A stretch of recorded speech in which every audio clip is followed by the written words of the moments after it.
Video opens with a close-up shot of a ridiculously long grocery receipt, scrolling down, down, down. The final total, circled in red marker, is $1,247.38. Upbeat music cuts abruptly. I remember staring at this receipt in my car, and I didn't feel angry. I felt defeated. $1,200 for 2 people, and it wasn't even a fancy month. No big parties, no stocking up for a holiday. This was just Tuesday. This was the moment I realized inflation wasn't just a news headline. It was an intruder in my home, robbing my bank account 1 carton of eggs at a time. I was following all the usual advice. Buy store brands, look at the flyers, don't shop hungry.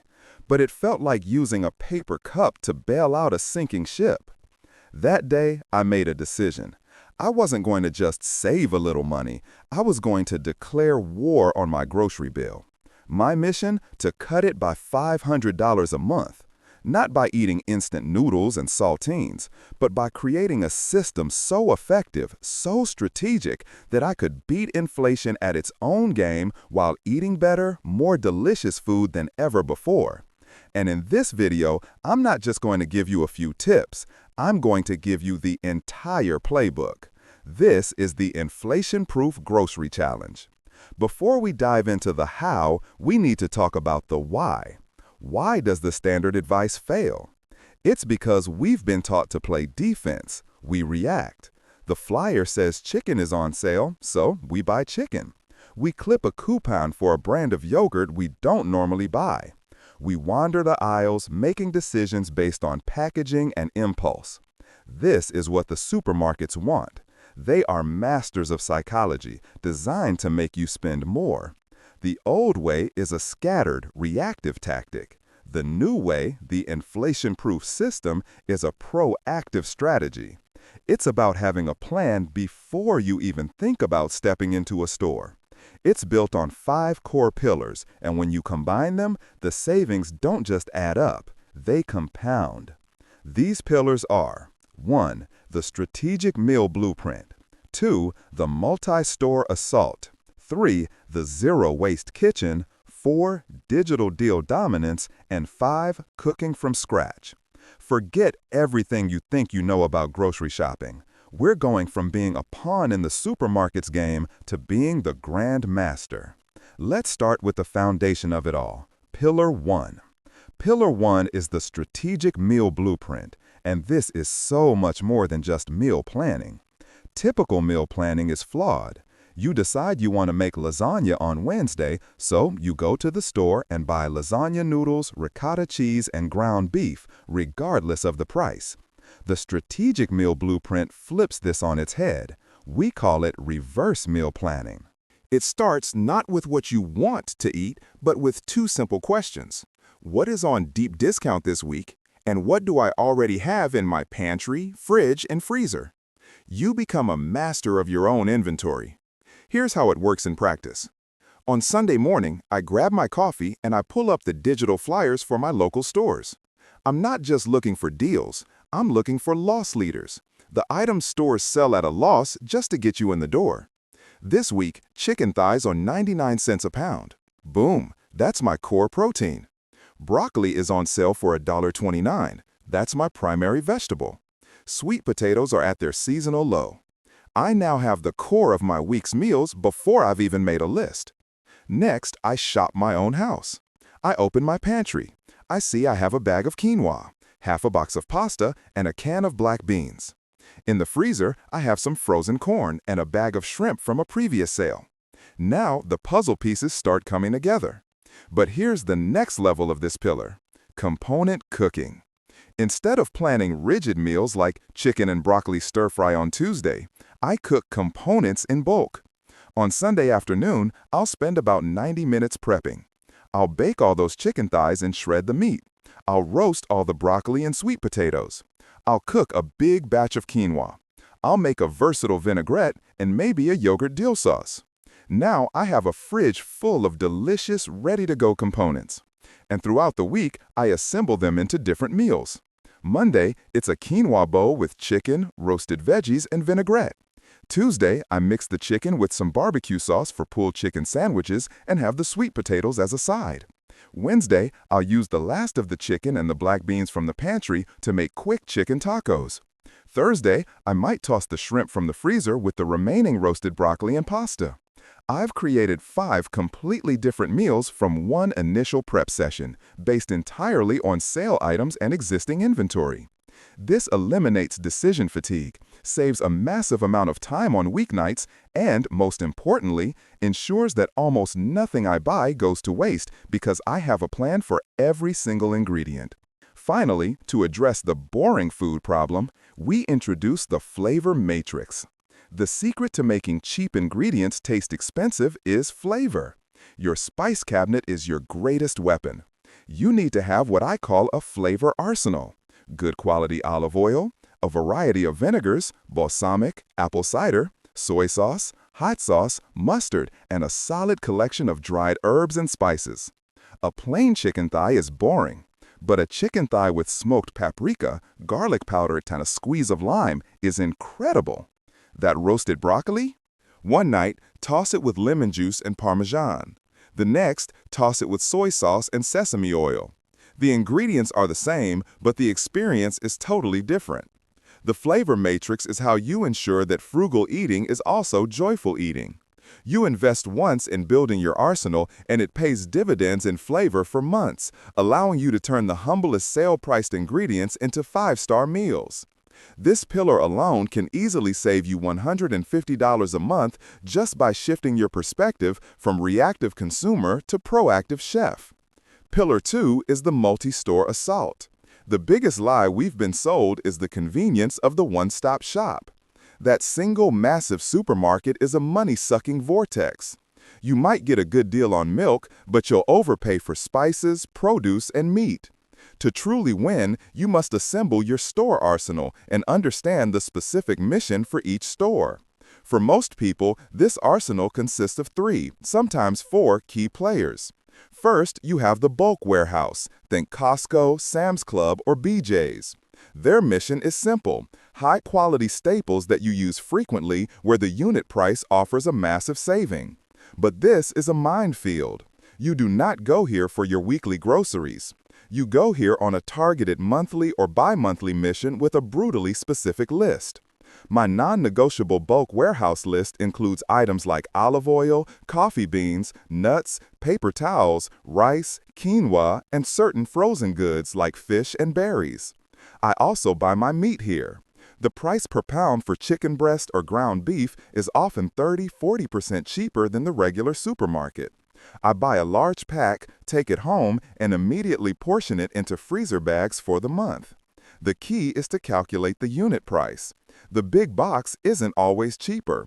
Ignore the final price tag, focus only on the price per ounce or per pound. Next in the arsenal is the discount grocer. This is your Aldi or your Lidl. This is your weekly workhorse. These stores are masterpieces of efficiency, and that efficiency is passed on to you as savings. Around 60–70% of my weekly cart comes from here. Their model is built on fantastic private label products that are often identical to name brands, just in different packaging. This is where I get my dairy, milk, eggs, cheese, yogurt at prices that are consistently lower than anywhere else. It's my go-to for most pantry staples like flour, sugar, canned tomatoes, and pasta. Their produce section can be hit or miss, but for basics like onions, potatoes, carrots, and bagged salads, they are unbeatable. The trick to the discount grocer is flexibility. They have rotating special buys, so keep an eye out for those deals on things like German sausages or specialty cheeses that can add excitement to your meals for cheap. Third, we have the traditional supermarket, your Kroger, Safeway, or Publix. Wait, you say, isn't this the enemy? Not if you use it surgically. The traditional supermarket is where you go for the lost leaders we talked about in Pillar 1. You go in with their flyer, you buy the 2 or 3 items that are on a rock-bottom sale, the $0.99 chicken, the BOGO bread, and you leave. You must have blinders on. Do not browse the aisles. This is a commando raid, not a leisurely stroll. I also use these stores for specific name brand items that I can't get at Aldi or for a wider variety of fresh herbs or specialty produce. The key is to use their app to clip digital coupons only for the items on your surgical list. Finally, the secret weapon for flavor and produce savings, the ethnic market. Whether it's an Asian, Hispanic, or Indian grocery store, these are often treasure troves of savings. This is, without question, the cheapest place to buy spices. You can buy a huge bag of cumin or turmeric for the price of a tiny jar at the regular supermarket. They also often have the best prices and quality on specific produce, like cilantro, limes, mangoes, and bok choy. It's also where you find authentic sauces, noodles, and other ingredients that allow you to create incredible, flavorful meals for pennies. By strategically dividing your shopping list among these stores, you ensure you are paying the absolute lowest price for every single item. It might seem like more work, but a single, well-planned weekly trip that hits 2 or 3 of these spots can take the same amount of time as wandering aimlessly through one megamart and will save you on average another $100 to $150 a month. Pillar 3 is where we stop the bleeding. It's the zero-waste kitchen. The average American family throws away about $1,500 worth of food every year. That's pure profit for the grocery stores and a devastating loss for you. Implementing a zero-waste policy in your kitchen is like giving yourself an instant raise. This pillar has 3 core practices: the Use It Up shelf, Root to Stem cooking, and freezer mastery. First, the Use It Up shelf. This is the simplest but most effective change you can make today. Designate one specific eye-level shelf in your refrigerator as the Use It Up shelf. Anything that is nearing its end of life goes here. Half an onion, it goes on the shelf. A handful of spinach that's starting to wilt, shelf. Leftover chicken from 2 nights ago, shelf. That dollop of sour cream, shelf. Before you cook any meal or prepare any snack, your eyes must go to this shelf first. It becomes a creative challenge. How can I incorporate these items into my next meal? That wilted spinach gets thrown into a smoothie or scrambled eggs. That half onion is the start of a soup. The leftover chicken gets shredded onto a salad. This practice forces you to use what you have, preventing countless items from turning into a science experiment in the back of your crisper drawer. Next, we graduate to root to stem cooking. This is the philosophy of using the entire plant. We've been conditioned to throw away perfectly edible and nutritious parts of vegetables. Broccoli stalks, don't you dare throw them out. Peel the tough outer layer and the inside is crisp and sweet. You can slice it thin for a slaw, chop it for a stir fry, or blend it into a soup. Carrot tops, they have a wonderful parsley-like flavor.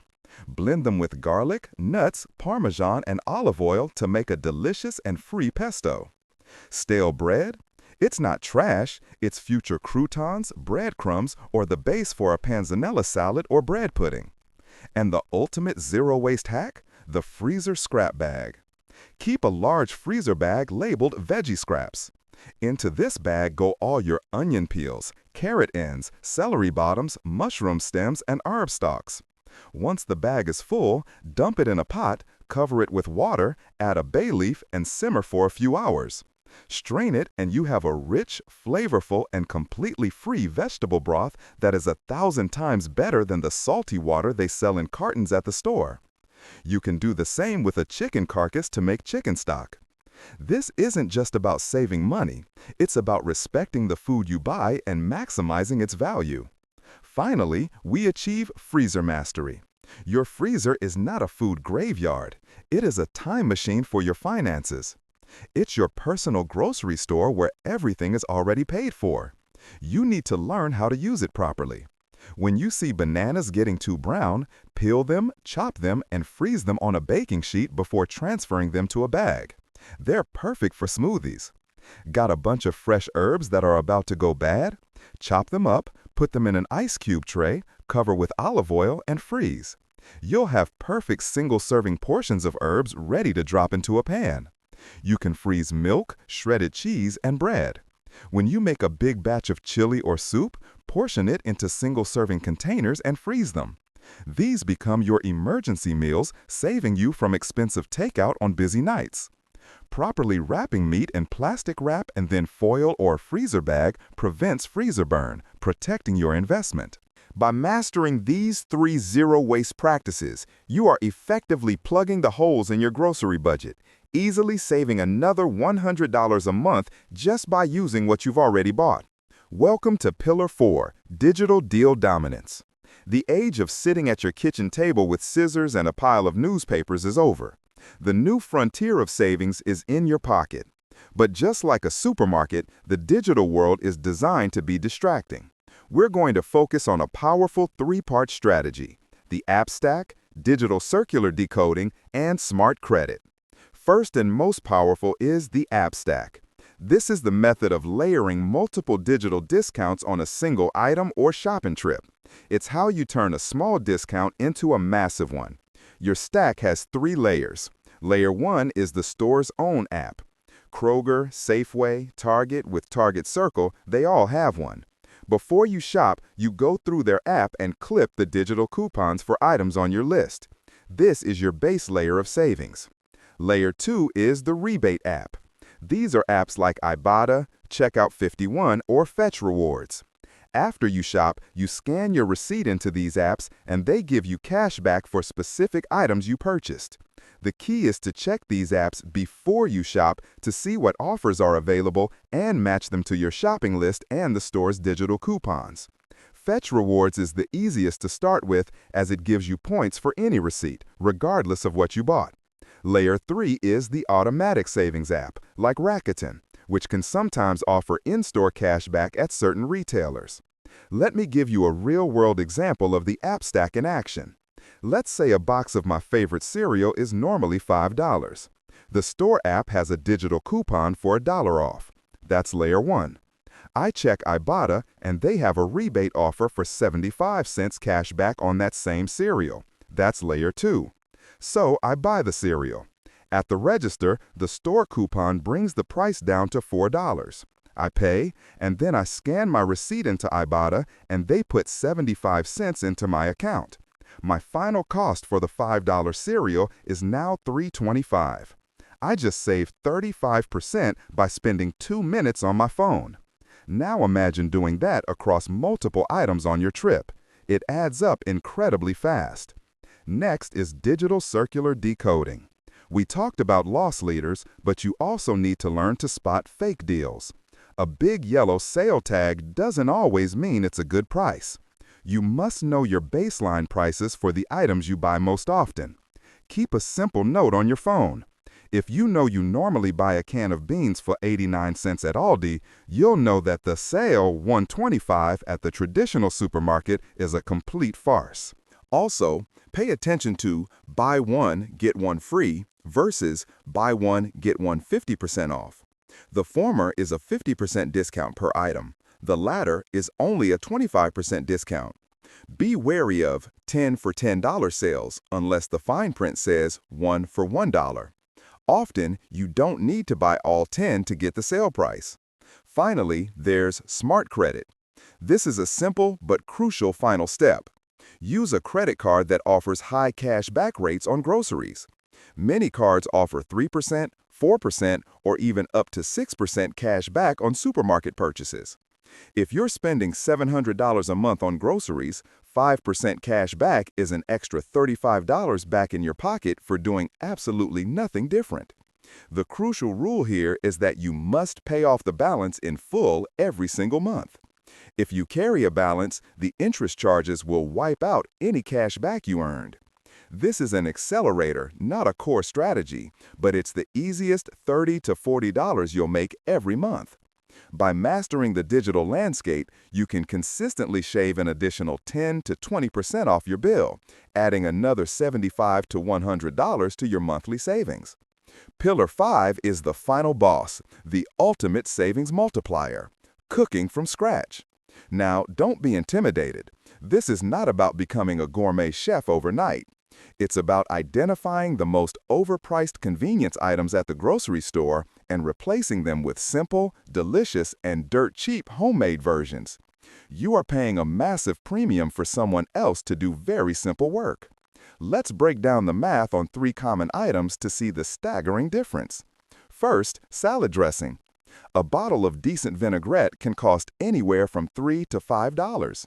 Let's look at the ingredients: oil, vinegar, mustard, salt, pepper, maybe some herbs. You have all of this in your flavor matrix arsenal. A homemade vinaigrette takes literally 60 seconds to make.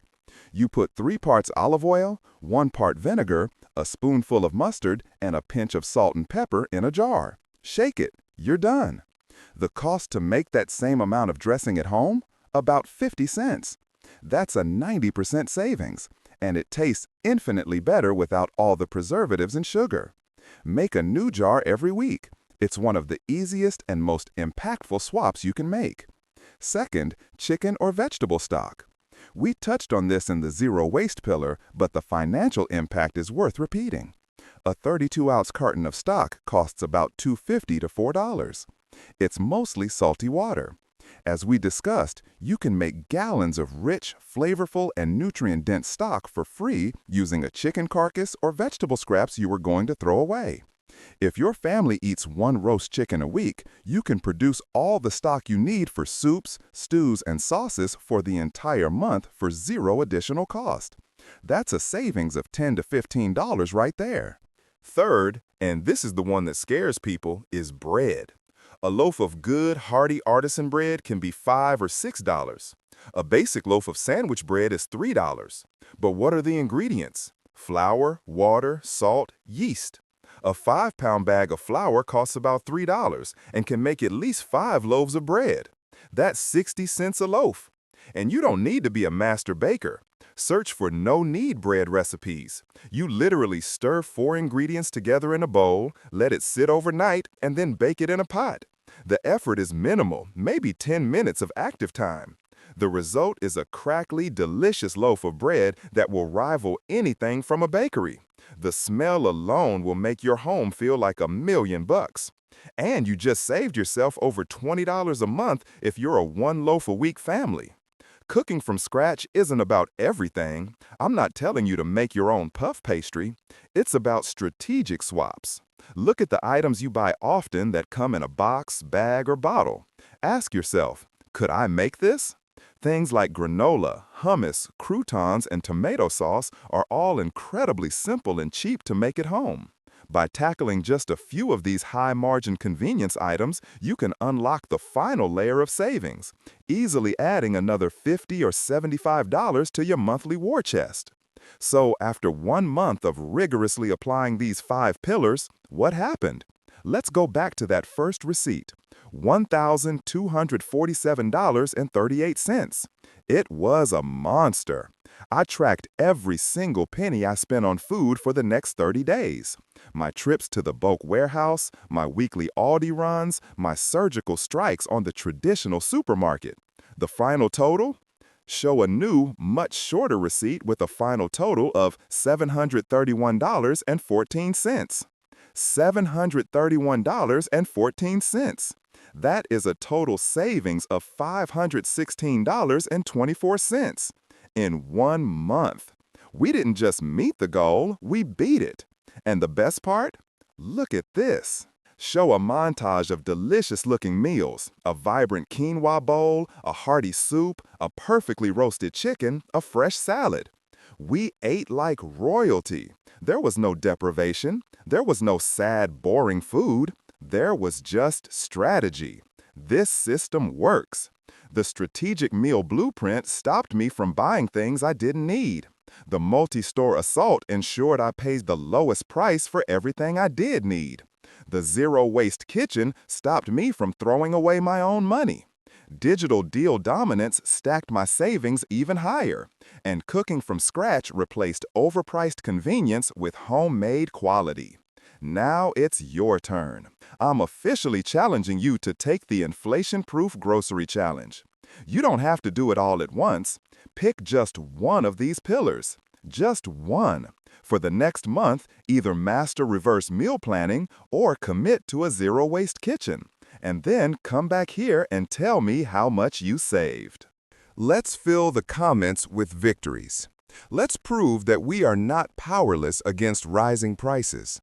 We have a playbook now. If you got value from this guide, please hit that like button. It really helps the channel out. And subscribe for more strategies on how to win with your money. Now tell me in the comments, what is your monthly savings goal?